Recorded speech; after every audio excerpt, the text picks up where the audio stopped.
Welcome.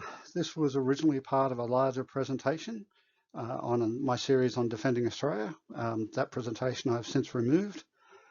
Please note that many of you will have already reviewed this as part of the original.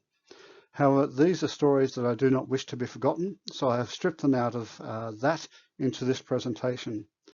And again, please note that I have altered some of the more colourful language.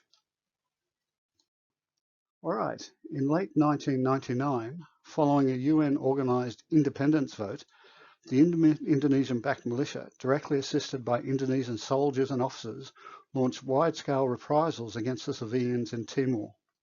In the face of serious concerns of genocide, and despite the risk of some type of military conflict with the Indonesians, Australian soldiers were sent to protect Timorese civilians. The Army's 3rd Brigade, plus supporting units, deployed in the developing crisis in late 1999. At just over 700 kilometres from Darwin, Timor was at the operational limit for our fighter aircraft. The following quotes all come from the official history, as do the photos, unless otherwise stated. Note that no one I mention is deliberately shown in any of the photos. In September 1999, the 3rd Brigade deployed to Timor.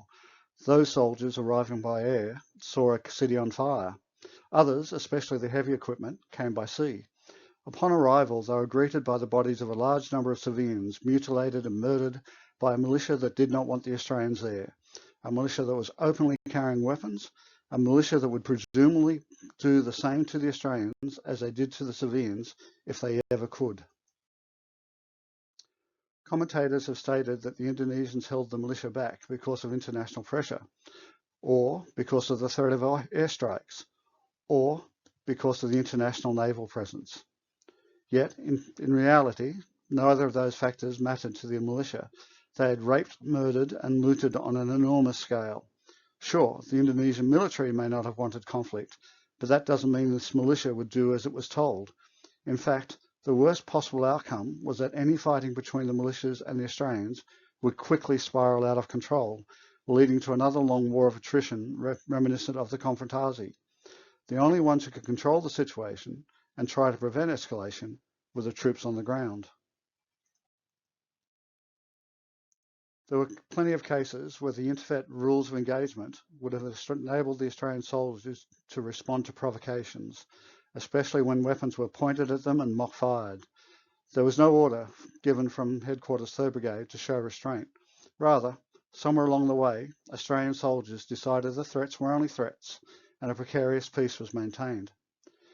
Private MacDonald and his platoon from 3 RAR were led to an abandoned building which contained the body of a young woman whose throat was slit. The platoon cordoned the area off and waited for an interfet vehicle to come and collect the body. While they were waiting, 5 trucks with a mixture of Indonesian soldiers and militia drove through their positions, making throat-slitting gestures and waving their weapons in the air. As the first 2 trucks rumbled by, MacDonald aimed his weapon, took off his safety catch and put his finger on the trigger. He recalled, "That little bit more and I'm dropping the hammer." As a 5th truck approached, I saw a bloke behind the line of Indonesian soldiers in the truck, and I saw another rifle coming over. Instead of going up and down in the air, it was sort of arcing down a bit.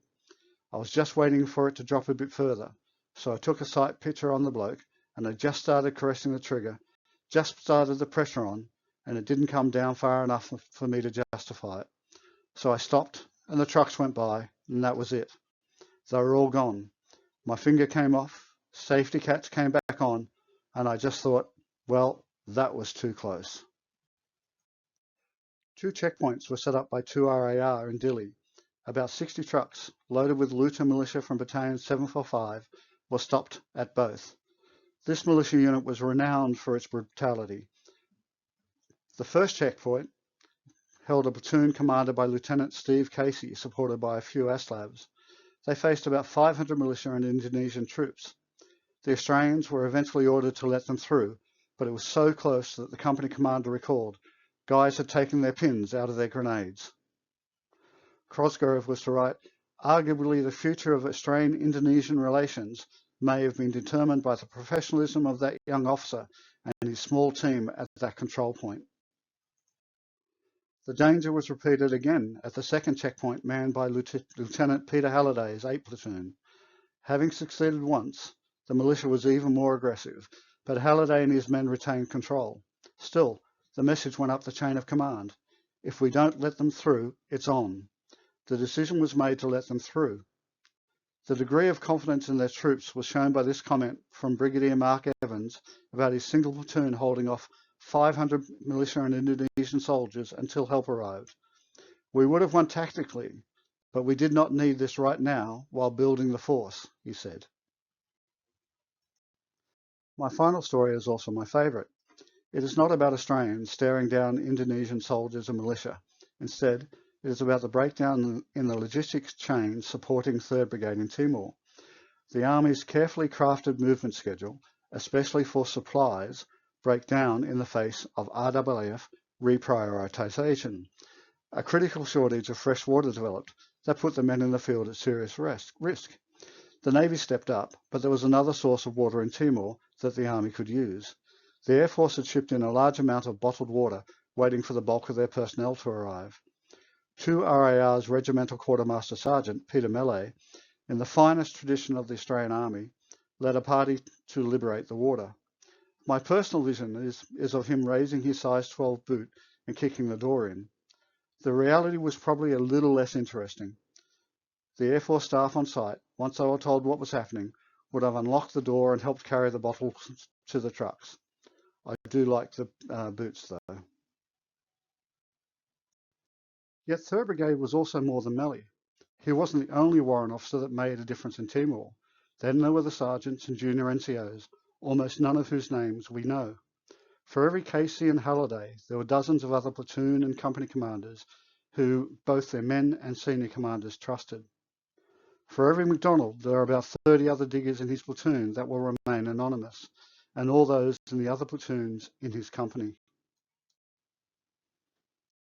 and the other companies in his battalion. Each was as trained as he and as committed to his mates as he was, as were those in his sister battalion. With the infantry battalions were the troopers, signals, logistics, military police and medical staff that were needed to create one of the finest military units Australia has ever sent overseas. Those first few days of our deployment in Timor proved a remarkable time for Australia.